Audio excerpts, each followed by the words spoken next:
That bolt has been rusted solid for 6 years, and the can of spray you just used on it is doing absolutely nothing. You can hear it. That dry, metallic scrape of a wrench slipping on a head that refuses to turn. You've soaked it.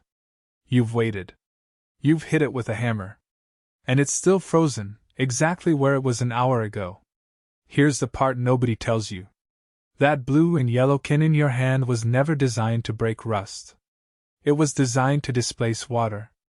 That's literally what the name means. It's a light film, mostly mineral spirits, built to evaporate fast and leave a thin barrier behind.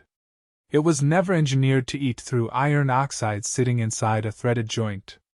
You've been spraying the wrong tool at the wrong problem for years, and the company that makes it knows exactly what it's not capable of. So you go to the next step. Sanding. Wire wheel. Angle grinder. And that's where things get worse, not better. Every pass of that wire wheel doesn't just remove rust, it removes metal. Micron by micron, you are grinding away the structural material of a bolt, a bracket, a control arm mount, something that has to hold torque and hold your weight on the road. You are trading rust for weakness, and you don't even see it happening because the surface looks clean afterward. There is a $2 mix that mechanics who trained before plastic dashboards existed have used for decades. Railroad engineers used a version of it on frozen couplings. It's not a secret formula locked in a vault. It's 2 liquids you can buy at any hardware store or auto parts counter, combined in a ratio that most people have never bothered to try, because nobody's paying to advertise it to you. It's automatic transmission fluid and acetone. 50-50. Mixed in an empty spray bottle. That's it. No brand loyalty required, no proprietary chemistry, no $30 price tag. And in the next few minutes, I'm going to walk you through exactly how to mix it, exactly how to apply it, and the one timing mistake that will leave your metal in worse shape than before you started. Stick around for that part, because getting the timing wrong here is the difference between a bolt that spins free in your fingers and a surface that's permanently pitted. Let's talk about why this actually works, at the molecular level, because understanding the mechanism is what lets you use it correctly instead of just following steps blindly. Rust, iron oxide, doesn't sit neatly on top of metal like paint. It grows into it. It forms jagged, porous structures that wedge into every micro fissure in a threaded bolt, or a seized bushing. That's why penetrating oil alone struggles. Oil is viscous. It has surface tension. It sits on top of that jagged rust structure and can't force its way down into the tiny channels where the actual seizing is happening. This is where acetone comes in, and it's not there to lubricate anything. Acetone is a solvent with an extremely low surface tension and a tiny molecular size. When you combine it with ATF, the acetone acts as a carrier. It thins the oil down to a fraction of its normal viscosity and drags it, molecule by molecule, into gaps that straight ATF or straight WD-40 could never physically enter. Acetone evaporates fast, which sounds like a downside, but it's actually the mechanism. As it evaporates, it pulls the oil in behind it through capillary action, essentially wicking lubrication directly into the corrosion. Meanwhile, the ATF itself is doing a second job. Automatic transmission fluid is engineered with anti-wear additives and extreme pressure lubricants designed to survive metal-on-metal contact inside a transmission under load. That same additive package coats the freed threads once the acetone has done its job of opening the path. You're not just breaking the bond, you're leaving behind a lubricating film that keeps it from seizing again the moment you touch it. This is the same underlying chemistry, in a cruder consumer form, that industrial penetrants and rust converters use. You're just making it yourself, for a fraction of the price, using 2 things sitting on a shelf 10 feet from where you're standing right now. Now let's actually build it, and use it, step by step, because the ratio and the application matter more than people assume.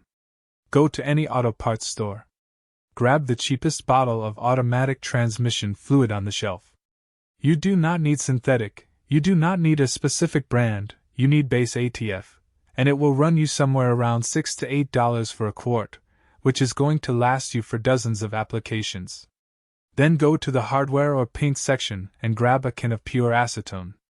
Not nail polish remover with additives and fragrance mixed in, pure acetone, which typically runs $3 to $5 a can. Get yourself an empty spray bottle. A clean-out glass cleaner bottle works, or a dedicated one from the hardware store for a couple of dollars. Pour in equal parts ATF and acetone, 50% each. Cap it, and shake it thoroughly for about 20 seconds before every single use, because these two liquids will separate slightly if left sitting, and you want a consistent emulsion each time you spray. Before you spray anything, put on chemical-resistant gloves and make sure you're in a ventilated space. Acetone is aggressive on unprotected skin and its vapors are flammable, so no open flame, no cigarettes, no sparks nearby, and ideally you're working outside or with a garage door open, not in a sealed enclosed room. Now spray it directly onto the seized fastener, focusing on the seam where the bolt meets the surrounding metal, because that's where the rust bridge actually lives. Don't just mist it, saturate it. You want visible liquid pooling at the joint, not a light coating. Here's the critical timing detail I told you about earlier. Let it sit for 10 to 15 minutes before you touch a wrench. Not 30 seconds, not 2 minutes. The acetone needs time to fully evaporate and pull that thinned oil down into the corrosion. If you try to break it loose too early, you're fighting dry rust with oil still sitting on the surface instead of penetrated into the joint, and you'll strip the head before it gives. While you wait, this is where the danger window opens, and this is the mistake that ruins parts. If you let this sit for hours, especially outdoors in humid air, the acetone evaporating off bare, freshly agitated rust can actually accelerate localized flash rust in that exact spot, because you've stripped away the thin oxide layer that was, ironically, slowing further corrosion. 10 to 15 minutes is the window. Wipe any excess off after that point if you're not ready to work the bolt yet. Don't let it sit exposed and drying for an hour while you go grab a different tool. After the soak time, apply steady, even pressure with your wrench or breaker bar. Don't yank. A slow, building force lets the freed threads slide past each other instead of shearing whatever oxide bridge remains. If it still doesn't move on the first attempt, spray it again, give it another 10 minutes, and try again. Most bolts that have resisted regular penetrating oil for years will break free within 2 to 3 applications of this mix. Once it moves even a quarter turn, back it off slightly, then forward again, working it back and forth instead of trying to spin it all the way out in one motion. This distributes the mix further into the threads with every pass and prevents galling, which is when metal-on-metal friction under pressure actually welds thread surfaces together as you're removing them. Let's talk about what to expect and where this mix has limits, because it isn't magic on everything. On threaded steel fasteners, exhaust manifold bolts, suspension hardware, frame bolts, this mix performs dramatically better than standard aerosol penetrants in the vast majority of cases, and you'll typically feel initial movement within the first 15 to 20 minutes of the first application.